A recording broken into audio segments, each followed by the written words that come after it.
Hi there, my name is Cody Powell, and I am a mental health therapist. I am a clinical social worker, and I really just wanted to create a video that really talks about what anxiety is. Um, in my work, I've found that a lot of people, even very educated people, don't even know what anxiety is. Essentially, a lot of people, when you ask them what anxiety is, they say fear, nervousness, panic. They say a lot of different things like that. But what I want to do is cut to the heart of what anxiety really is.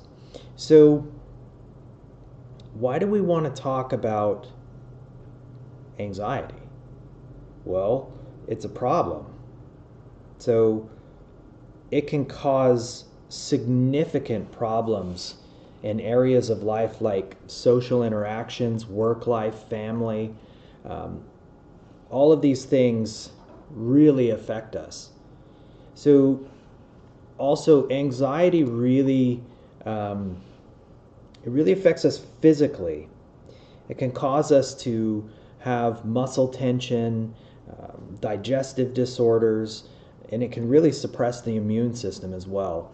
Um, but the thing is feeling anxiety really is part of the body's stress response.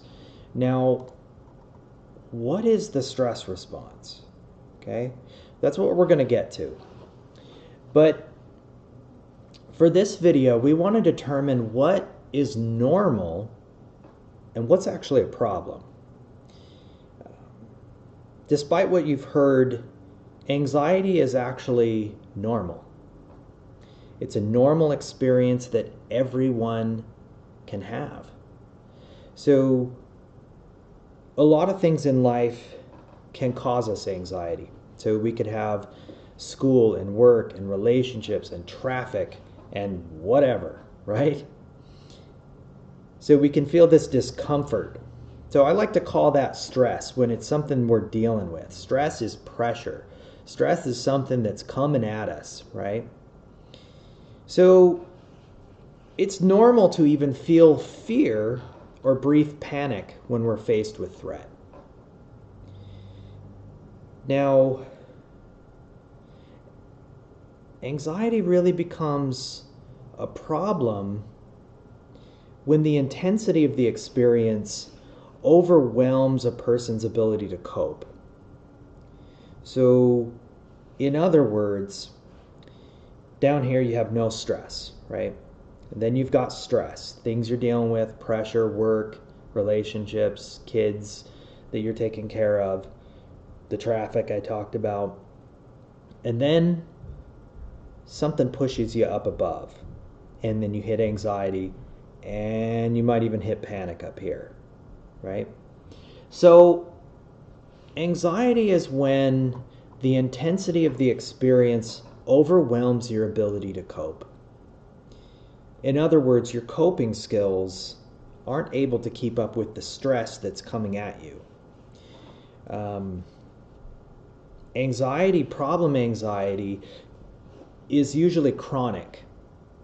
In other words, it continues to happen, it lingers. So it stays with you for a long time. It can also be very irrational. Worry occurs. Now, worrying is going over and over in your mind. Oh, what's going to happen? What if this happens? What if I fail this test?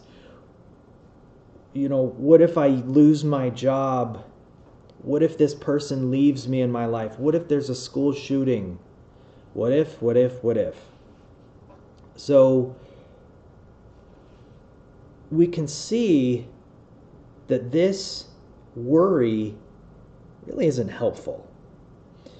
But we see that that's generally a pattern with anxiety is this worry comes in. Now, with this video, we're not going to talk about specific disorders. This is more of a general overview of what anxiety is.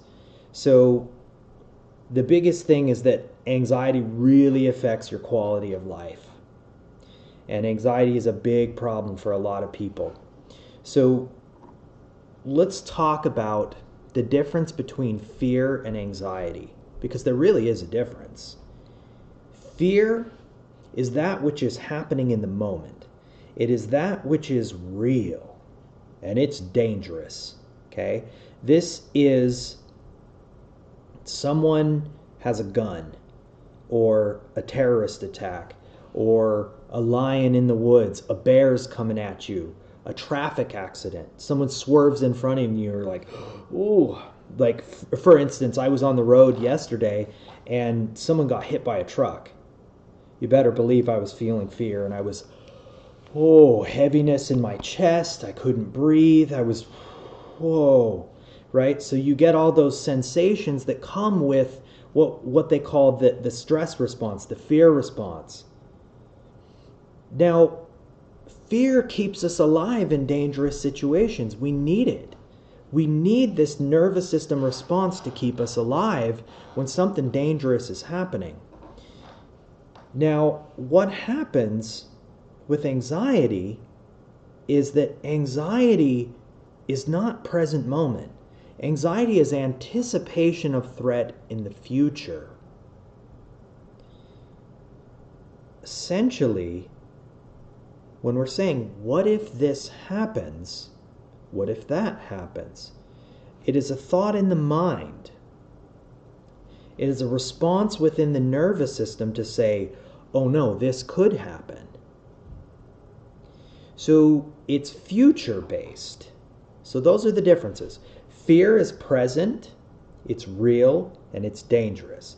Anxiety is anticipation of threat, of something that could occur, something that might occur, something that you're worried could occur, right? So with these differences, the body doesn't know the difference. The brain doesn't know the difference. So you could be thinking in your head, if I fail this test, I'm not going to get through school, and then I'm going to be a failure. This would have the same response in the body as if somebody was assaulting you. So you have the same racing heartbeat, heavy breathing, feeling like there's heaviness on your chest, shakiness, nausea, headache, stomach hurts. There's so many different symptoms for anxiety and fear. They're all part of the same nervous system. So just realize that the thought in your mind about what could occur is the same response as fear itself when you're actually facing a dangerous situation. So anxiety, again, is anticipation of threat in the future.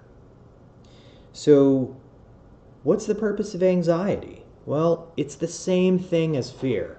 It is survival, and it's built into our nervous systems, right? This keeps us alive. So it's helpful walking across the street and your body goes, look out, there's cars coming. And immediately you just automatically go, oh, yeah, okay, I better watch for cars. So it protects us. And it is the same system of fight or flight where when something dangerous comes at us, we either fight for our survival or we run away. We can also freeze. And these are evolutionary mechanisms for the human body to survive. So anxiety is part of all of that. But as we saw with normal anxiety, or stress, I like to call it, and chronic anxiety or toxic anxiety, problem anxiety, we see that irrationality comes in and worry comes in the mind. Oh no, and these symptoms stay for a lot longer. With fear, it doesn't stay that long. After I drove away from the accident, seeing that person get hurt, my body sensations diminished. The heart rate slowed back to normal. I started breathing normal. I still thought, man, that was scary, but I felt calm. With anxiety, it can keep going. Like the wheel just keeps cranking. So the biggest thing to realize with this video is future based within the mind. So in other videos, we're going to explore ways to really cope with anxiety, ways to manage and be in the present moment, how to calm those very intolerable sensations. If you've ever experienced anxiety, you know that it's very uncomfortable. If you've ever experienced panic, yeah, it's scary, right? So stay tuned for more of my videos, and we'll see you then.